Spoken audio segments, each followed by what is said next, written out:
Good morning, people, and welcome, finally, to another Build the Terminator. I know it's called Build the T800, but I can't be bothered to say Build the T800 every time, even though Terminator is the same amount of syllables. We're on to 5 and 6 at last.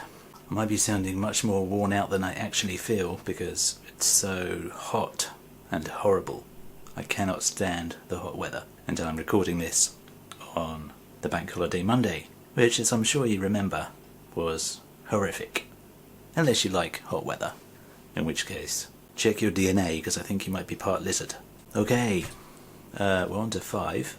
I keep forgetting that the instructions for this are all in the front, and then you've got the rest of the magazine to unwind once you've finished the build.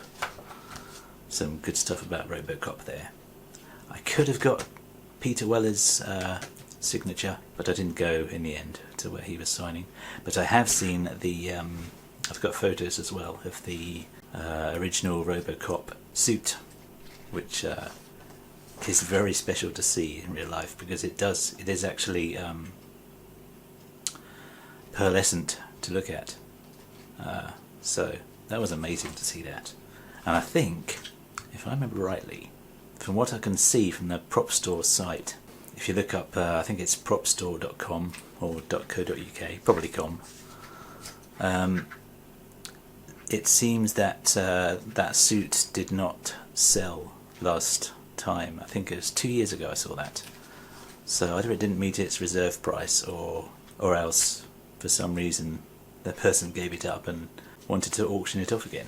And if you want to go and see it, from September the 18th, I think, you can go and see it. It's just by Waterloo Station. It's whatever the cafe is underneath the IMAX cinema, just by Waterloo Station in London. So on that date, if you wanted to go and see it, you can, and it's free. You just walk in and have a look around. They've got loads of other exciting film props, lots of Star Wars stuff as well. Well, not lots, but some. So that's a little heads up if you wanted to head down there, because I'm definitely going to go and see that this year.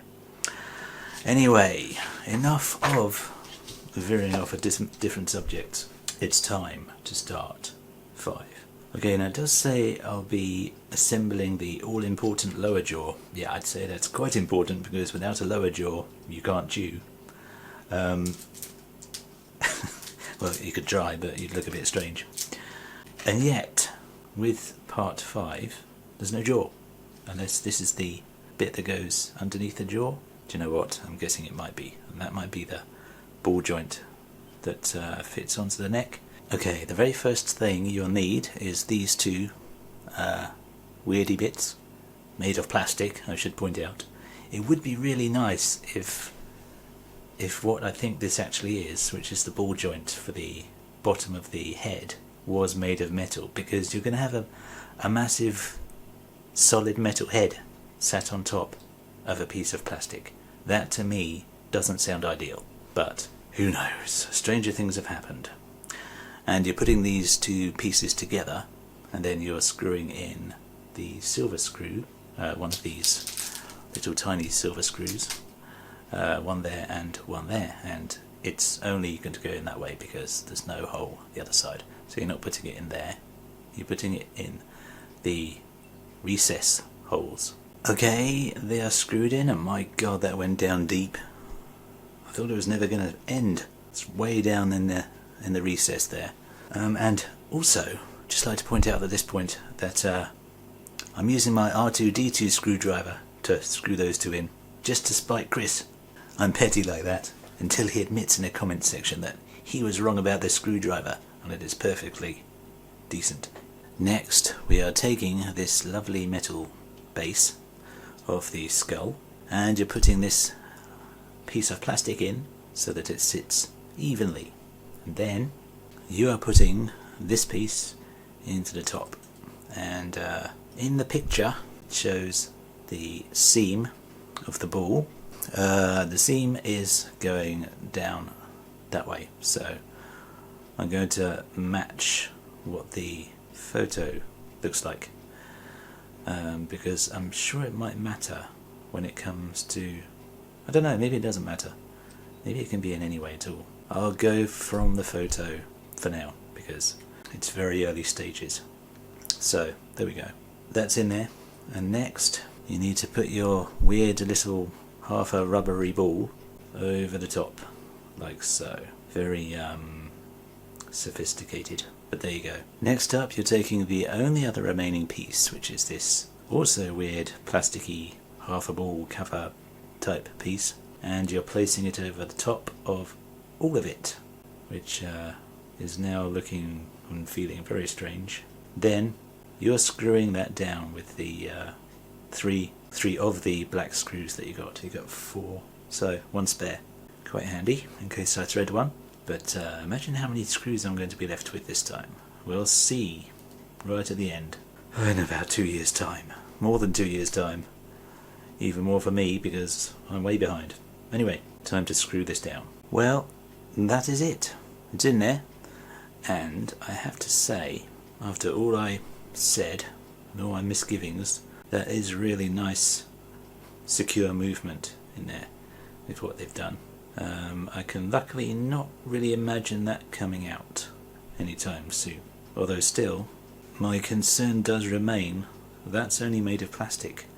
All this is going to be metal on top of it. So, we'll have to see how that turns out. But for now, that was part 5.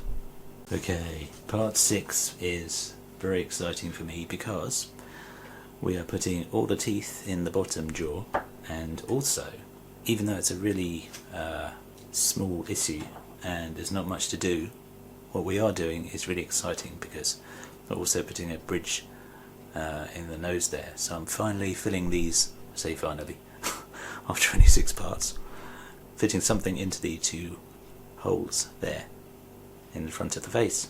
So let's get started. Okay, basically you're removing these off. It says use a craft knife, but do you know what?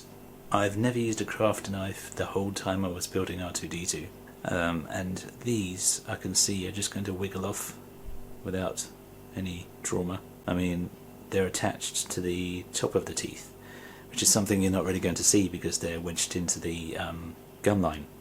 So I'm going to just pull these off, and then after that you need to arrange them as per the number. Old man Terminator. I remember when I was a lad, I used to go around terminating this and that, and it wasn't a life for me. There wasn't any future in it. Now, these teeth fit so snugly in there that I don't think I'm going to glue them. I'm joking, of course I'm going to glue them. You just need to put a little bit of super glue on the end of each pin, and as you can see, I've started lining them up there, and then glue them in. I don't think that looks bad. I've just literally just pulled that off, as you can see. There's not really any issue. You don't really need a craft knife. Well, in my opinion, you don't need a craft knife to pull those off, because I have, and they look perfectly fine. So let me get these glued in. For better or for worse, they're in there now. That was not the most fun I've ever had, but I hope I've done it right. The slight mistake I made was pulling 2 of the edge ones off. Edge ones? They're all on the edge. 2 side ones from the front off, because I didn't check the numbers. So the back ones are right, obviously the front ones are right, but the other 2, I'm not sure. I've got them to go in. I had to wedge them in, but maybe that's the whole point.